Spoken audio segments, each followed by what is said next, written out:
সপ্তম শ্রেণীর শিক্ষার্থীবৃন্দ, বেঙ্গলি মাস্টার্স চ্যানেলে তোমাদের স্বাগত।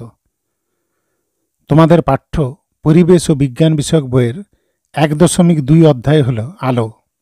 এই ভিডিওতে আমি তোমাদের আলো অধ্যায় থেকে গুরুত্বপূর্ণ অতি সংক্ষিপ্ত প্রশ্ন বা ভিএসএ নিয়ে আলোচনা করব।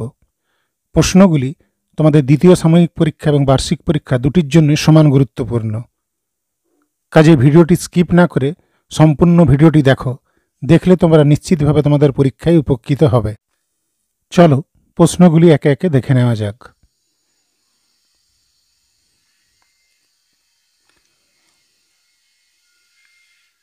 প্রথম প্রশ্ন হলো, যে বস্তুর নিজস্ব আলো নেই তাকে কি বলে? উত্তর, যে বস্তুর নিজস্ব আলো নেই তাকে অপ্রভ বস্তু বলে। 2 নম্বর প্রশ্ন, একটি প্রাকৃতিক ঈষৎ স্বচ্ছ মাধ্যমের উদাহরণ দাও। উত্তর, একটি প্রাকৃতিক ঈষৎ স্বচ্ছ মাধ্যমের উদাহরণ হল কুয়াশা।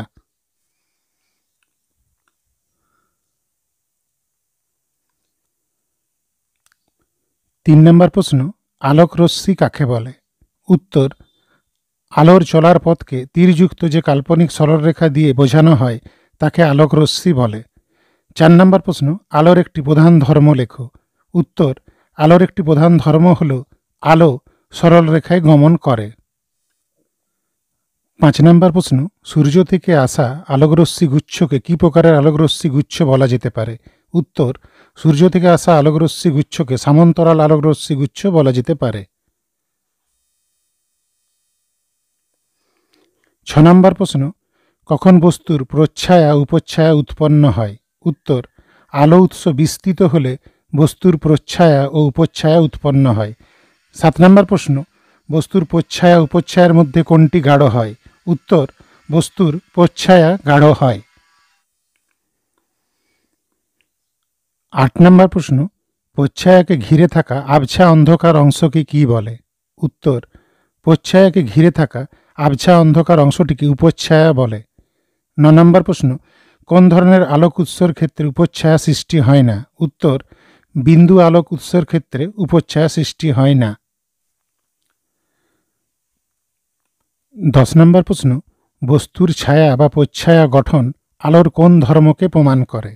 উত্তর, বস্তুর ছায়া বা প্রচ্ছায়া গঠন প্রমাণ করে আলো সরলরেখায় গমন করে। 11 নম্বর প্রশ্ন, সূচিছিদ্র ক্যামেরার পর্দা সাধারণত কী দিয়ে তৈরি হয়? উত্তর, সূচিছিদ্র ক্যামেরার পর্দা সাধারণত ঘষা কাঁচ বা ট্রেসিং পেপার দিয়ে তৈরি হয়।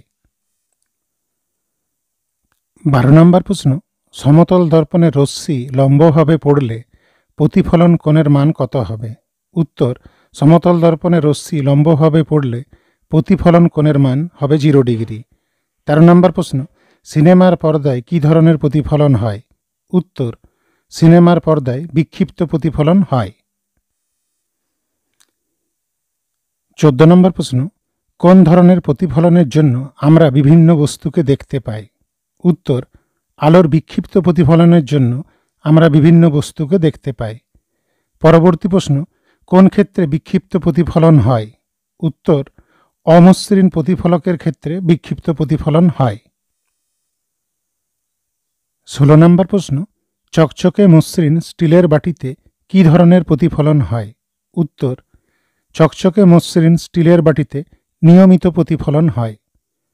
পরবর্তী প্রশ্ন, প্রতিফলিত রশ্মিগুচ্ছের গতিপ্রকৃতির ধরন কিসের উপর নির্ভর করে? উত্তর হবে, প্রতিফলিত রশ্মিগুচ্ছের গতিপ্রকৃতির ধরন প্রতিফলকের বক্রতার উপর নির্ভর করে। 18 নম্বর প্রশ্ন হল, আলো জল থেকে কাঁচ মাধ্যমে প্রতিসৃত হলে আপতন কোণের মান প্রতিসরণ কোণের মানের চেয়ে কম না বেশি হবে? উত্তর, আপাতন কোণের মান প্রতিসরণ কোণের মানের চেয়ে বেশি হবে। 19 নম্বর প্রশ্ন, সমতল দর্পণে বস্তুর প্রতিবিম্বের কিরূপ পরিবর্তন ঘটে? উত্তর, সমতল দর্পণে বস্তুর প্রতিবিম্বের পার্শ্ব পরিবর্তন ঘটে।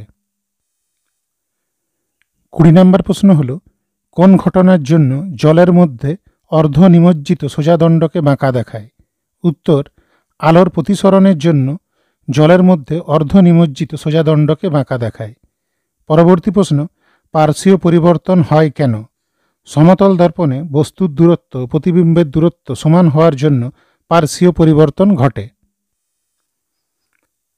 22 নম্বর প্রশ্ন হলো অ্যাম্বুলেন্স কথাটির ক্ষেত্রে কয়টি অক্ষরের পার্শ্ব পরিবর্তন হয়?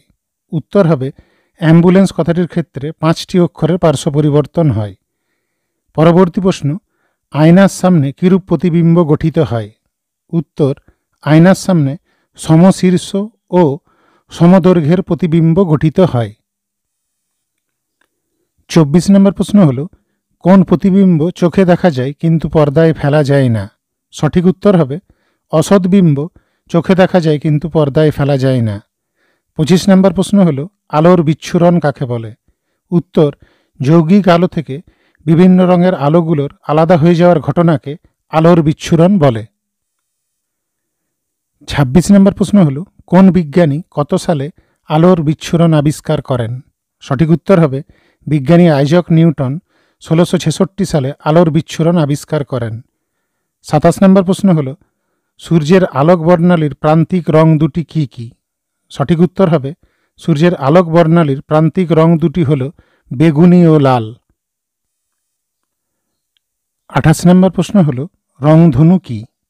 উত্তর হবে রংধনু হল সূর্যের সাদা আলোর বিচ্ছুরণের প্রাকৃতিক ঘটনা। 29 নম্বর প্রশ্ন রংধনু সৃষ্টির সময় সাদা আলোর বিচ্ছুরণ ঘটায় কে? উত্তর হবে বায়ুতে ভাসমান জলকণা রংধনু সৃষ্টির সময় সাদা আলোর বিচ্ছুরণ ঘটায়। 30 নম্বর প্রশ্ন হলো একটি প্রাকৃতিক বিচ্ছুরণের উদাহরণ দাও। উত্তর হবে একটি প্রাকৃতিক বিচ্ছুরণের উদাহরণ হল রংধনু। পরবর্তী প্রশ্ন রংধনু সৃষ্টির কারণ কি? উত্তর হবে বাতাসে ভাসমান জলীয় বাষ্পের কণা দ্বারা সূর্যের সাদা আলোর বিচ্ছুরণের ফলে রংধনু সৃষ্টি হয়।